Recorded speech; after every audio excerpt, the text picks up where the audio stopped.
Every decision had been carefully monitored.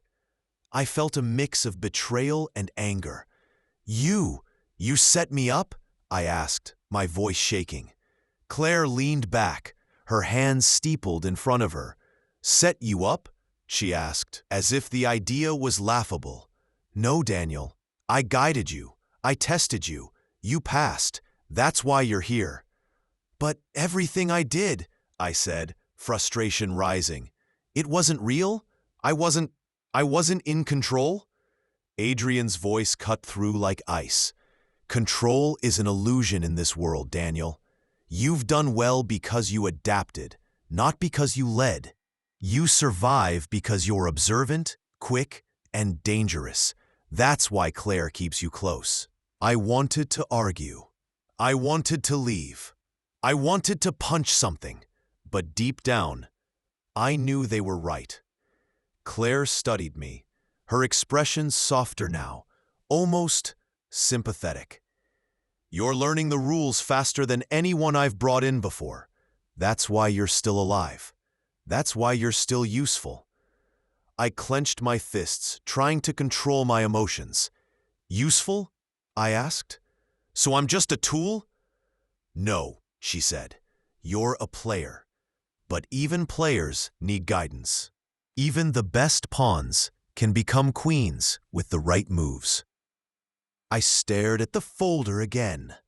Every success I thought I had, every ally I believed I chose, every risk I thought I took, it had been influenced, nudged, or orchestrated. And yet I couldn't deny the skills I'd gained, the lessons I'd learned. I was no longer a janitor. I was someone who could survive anything, even manipulation. Adrian stepped forward. "Now that you know the truth, Daniel, you have a choice." I looked up. "What choice?" I asked. "Keep playing," he said. "Adapt, learn, rise, or walk away and disappear.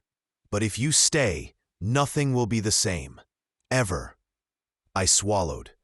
I thought about Richard Hale, Elena Voss, and every move I'd made.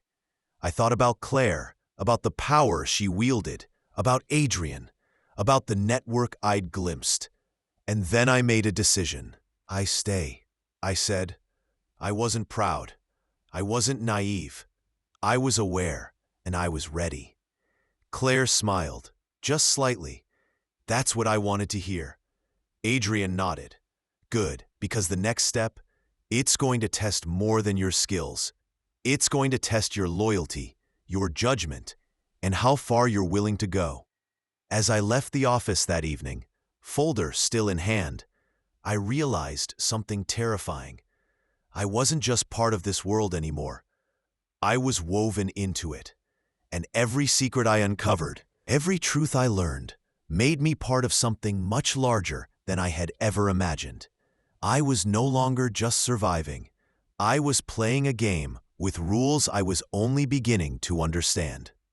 And if I wasn't careful, I wouldn't just lose the game. I wouldn't just fail. I'd disappear. That night, I sat alone, staring at the city. Lights flickered in the distance. Cars honked. People laughed, oblivious to the dangerous games being played in the shadows. I poured myself a drink, feeling the weight of the truth pressing down. Claire Mercer had shown me the world behind the curtain. Adrian Kane had shown me the stakes. And now, I had to prove that I was more than a pawn, more than a tool, more than someone they could manipulate. I had to prove I could win. Trust is fragile. I learned that the hard way. It started with a call. "Daniel, it's Marcus," said the voice on the other end. Ordinarily, I'd ignore it. Marcus wasn't exactly my favorite person, but something in his tone made me stop. "Meet me at the cafe, 20 minutes, he said, then hung up. I arrived to find him sitting in a shadowed corner, sipping black coffee. "Sit," he said. I did. He looked at me, eyes sharper than usual. "You're moving fast," he said. "Too fast, maybe. People are watching. People are nervous." I frowned. Nervous about what? Marcus leaned in, lowering his voice. There's someone in your circle who isn't loyal. Someone you trust. Someone who will sell you out if it benefits them. I blinked. Who? I asked, keeping my voice calm. He shook his head. Not my place to say, but you need to watch your back carefully. I left the cafe with a storm in my chest. Someone close to me, betraying me. After everything I'd been through, after the lessons, after surviving Richard Hale and Elena Voss, this was personal. I spent the next few days observing everyone around me. Claire's office, Adrian's instructions, Marcus's cryptic messages. They all seemed harmless at first glance. But I was learning to see the cracks, the hesitation, the subtle glances. It didn't take long. Her name was Samantha Cole. Assistant. Charming. Efficient. Too efficient. She always smiled at me, leaned in when we talked, laughed at the right moments. And she knew my schedule. She knew my moves. She knew my secrets. And she was feeding them to someone else. I caught her once, walking past a restricted area, carrying a folder that belonged to me. She didn't see me, and I didn't confront her. Not yet. Because confrontation would ruin the game. I needed proof. I followed her that evening, through darkened streets, past alleys where the city smelled of rain and rust. She didn't notice me trailing. She never did, until we reached a small, nondescript building. Inside, a man waited, tall, suited, dangerous-looking. She handed him the folder. I watched from the shadows, heart pounding. Every document, every secret, every strategy I'd gathered, all in her hands. And for the first time in months, I felt powerless. But then I remembered what Claire and Adrian taught me. Adapt, observe, survive. I didn't rush in. I didn't scream. I just memorized everything. Faces, documents, conversations. Then, when they weren't looking, I slipped away. Back in my apartment, I pieced together the betrayal. Samantha Cole had been feeding information to a competitor. Someone Claire hadn't seen coming. Someone even Adrian didn't anticipate. And now, the game had become deadly. The next morning, I confronted her. Not angrily, not recklessly. I waited until she was alone, then said quietly, "I know what you've been doing." She blinked, startled, then tried to mask it. "I don't know what you mean," she said. I leaned closer. "Don't lie to me. Every move you made, every document, I know."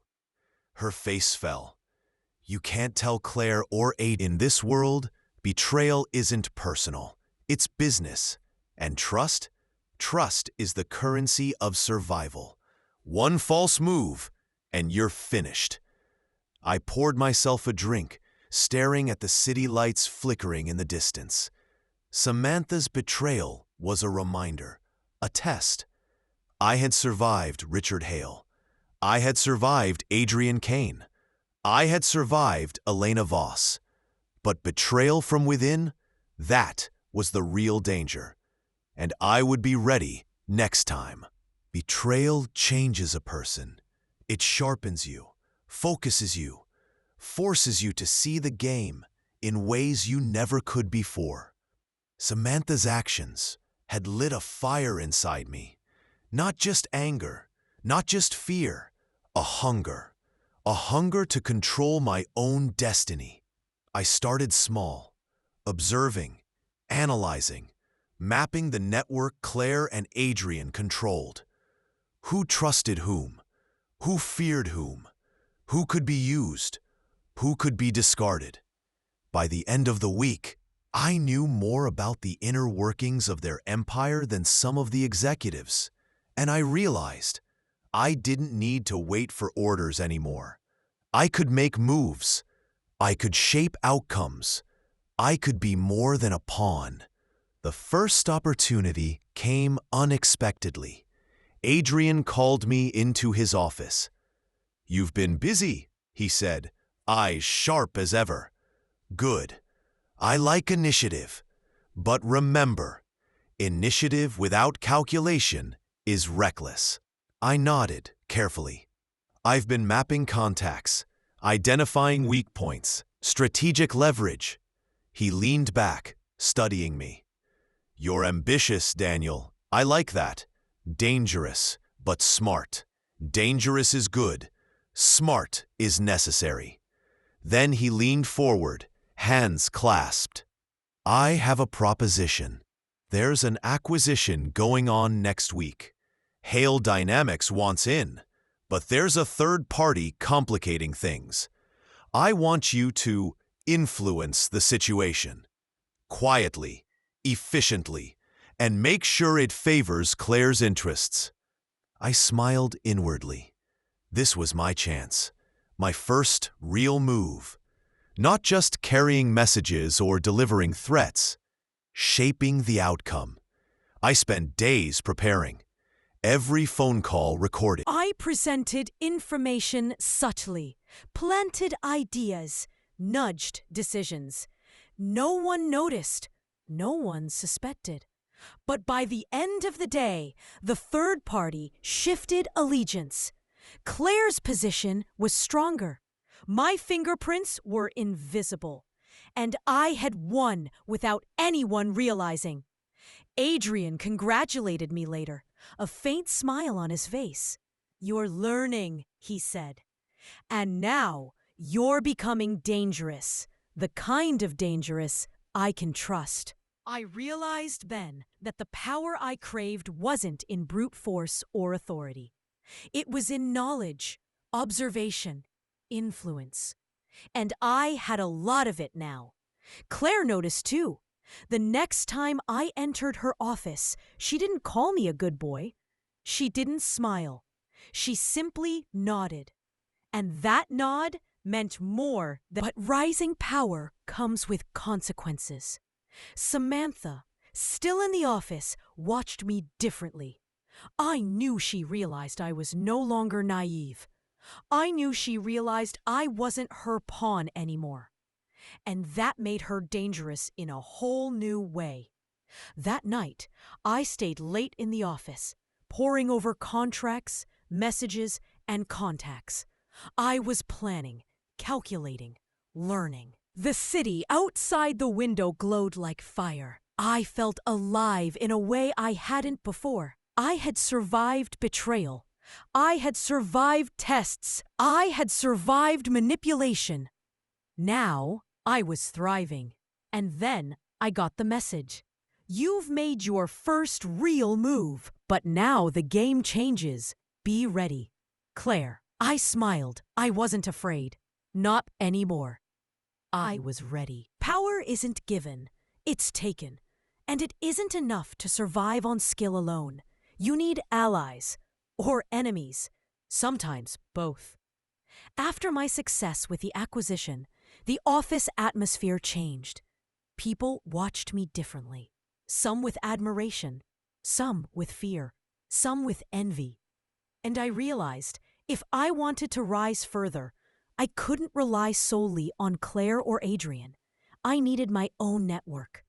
The first ally came unexpectedly. Her name was Lena Hart. Clever, ambitious, and not afraid to challenge authority. She had been a mid-level strategist for Claire, overlooked and underestimated, until she wasn't. We crossed paths in the archive room.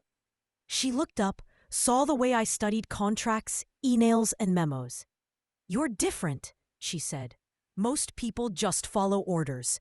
You think." I smiled faintly. "I survive," I said.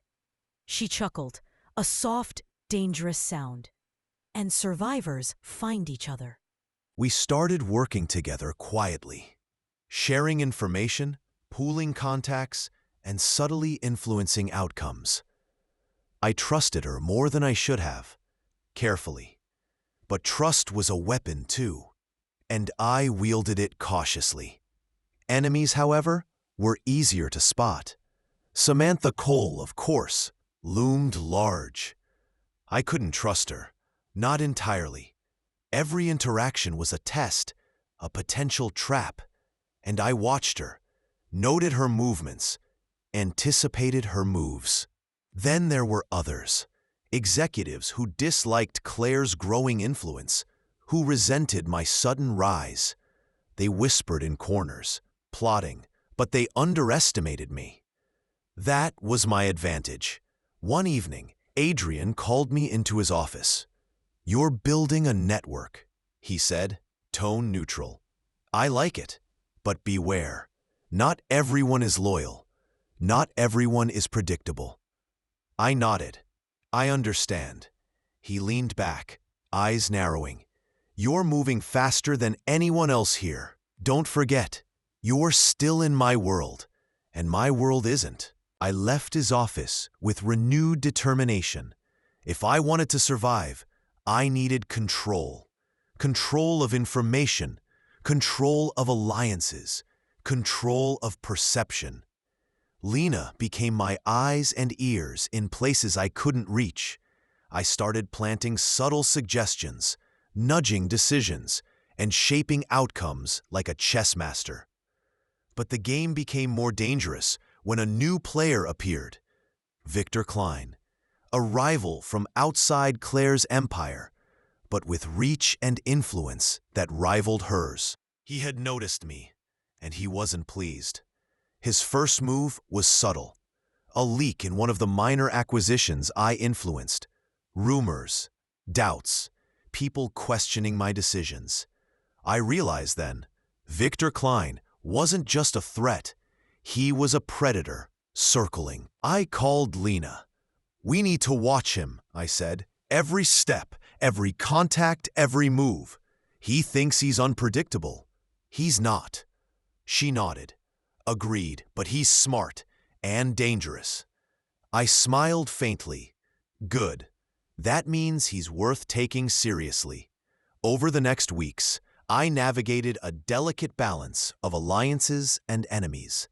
I strengthened bonds with those loyal to Claire. I neutralized whispers of dissent. I planted seeds of influence in other departments.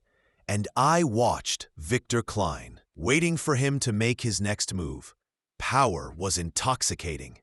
I could feel it in the way people responded to me, in the subtle nods, the glances of respect or fear. I was no longer a janitor, no longer just Daniel Reed. I was a force. But with power came a harsh realization. Allies could become enemies. Enemies could become allies. And one wrong move could destroy everything I'd built. That night, Lena and I reviewed our notes, strategies, and contacts. The city lights outside stretched endlessly, flickering like distant stars. "Are we ready?" she asked. "For what?" I said, smiling. "For the storm. Victor's coming, and it's going to hit hard." I leaned back, hands clasped behind my head. "Let it come," I said. "I've survived storms before, and this one I intended to control." You think you're prepared. You think you've mapped the board, seen the moves before they happen. And then the storm hits. Victor Klein made his first move like a predator. Subtle, calculated, and lethal. I got the call late in the evening. "Daniel, Victor's making a move on the Hale acquisition. He's trying to undermine everything you set in motion." Lena's voice trembled, but I could hear the steel beneath it. "Where?" I asked. "Already planning. Board meeting tomorrow morning." He's got allies inside. I knew I had less than 24 hours to act. Every contact, every influence, every detail I'd carefully built over weeks could crumble in a single day. I reviewed every email, every contract, every subtle nudge I'd made in the acquisition, every executive in the room, every alliance, every potential spy. And then I realized This wasn't just about business. It was a battle of wits, perception, and survival. The boardroom the next morning was tense. Richard Hale's allies were silent. Executives whispered quietly among themselves. And Victor Klein, he walked in like he owned the place. His smile was calm, polished, confident, a wolf among sheep. He began his attack with words, subtle insinuations, planted doubts, questions aimed to destabilize my influence. Some executives faltered. Some looked to me, searching for direction. I stayed calm, observing, calculating, waiting for the right moment to strike. Victor underestimated me. He saw a young strategist, a newcomer who had lucked his way into influence. He didn't see me, Daniel Reed, the player. I used his own words against him. I exposed inconsistencies in his plans. I reminded the board of risks he was ignoring. And I did it quietly, confidently, without raising my voice. Lena was beside me, subtle gestures, notes, guiding me through. Her presence was invaluable, a silent reinforcement of my moves. By the time Victor realized what I'd done, it was too late.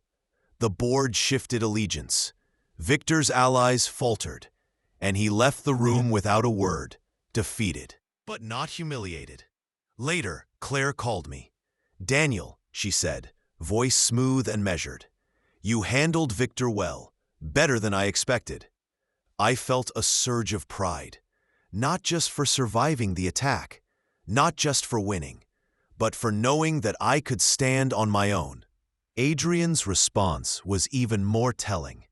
"You're no longer a tool," he said, leaning back in his office chair. "You're a strategist, a threat, and if you keep this up, Daniel, you'll become untouchable." I nodded, understanding the weight of his words.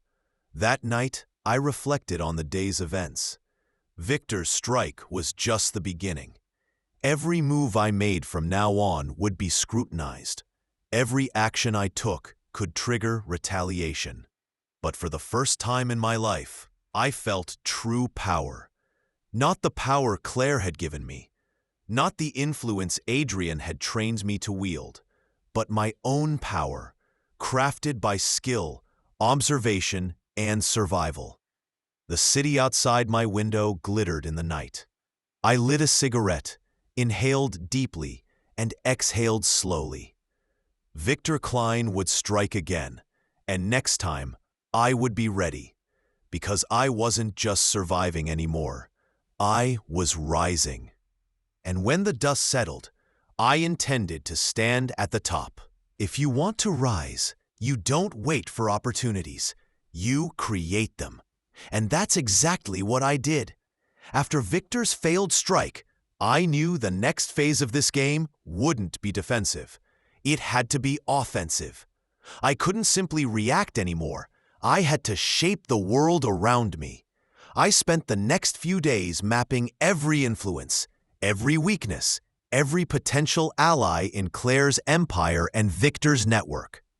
Every whisper, every hesitation, every overlooked detail became a piece in my strategy. Lena became my confidant, my strategist, my partner in this delicate dance. Together, we devised a plan to not just neutralize Victor, but to position me as a power nobody could ignore. The first step was subtle, planting rumors that Victor's allies were untrustworthy. I leaked information, carefully, anonymously, that made key executives question their loyalty. Doubt is a powerful weapon, and doubt spread quickly. Next, I strengthened my alliances inside Claire's empire. Executives who had once seen me as a newcomer now sought my guidance. I gave advice, influenced decisions, and slowly, imperceptibly, shaped outcomes in my favor. By the time the next board meeting came, I wasn't just Daniel Reed, the former janitor. I was Daniel Reed, a strategist, and a force to be reckoned with. Victor walked into that boardroom, confident as ever. But this time, the energy had shifted. The room wasn't just loyal to Claire, it was watching me. And Victor realized, far too late, that I had become the center of attention. He tried the same subtle attacks he had before, questioning decisions, sowing doubt. But the board didn't falter, because I had prepared them, because I had guided them, because I had earned their trust. I responded with calm, precise words, pointed out flaws in his arguments, revealed inconsistencies, all without raising my voice. Victor's allies looked to him for reassurance. He gave none. And by the time he realized the board had shifted allegiance, the game was already over. Claire watched silently, intrigued, not angry, not impressed, just curious. Adrian, however, leaned back in his chair and let out a low whistle.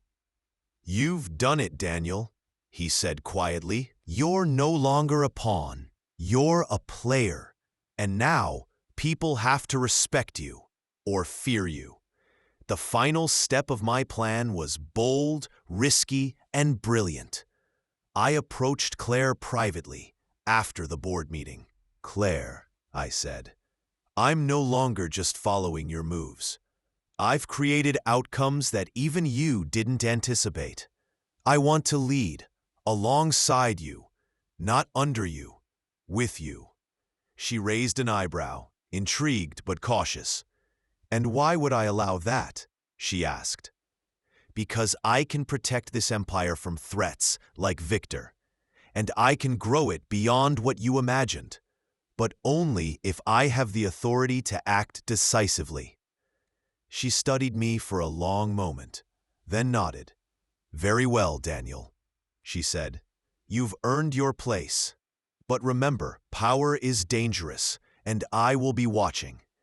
That night, I felt a shift, not just in Claire's perception of me, not just in Adrian's, in myself.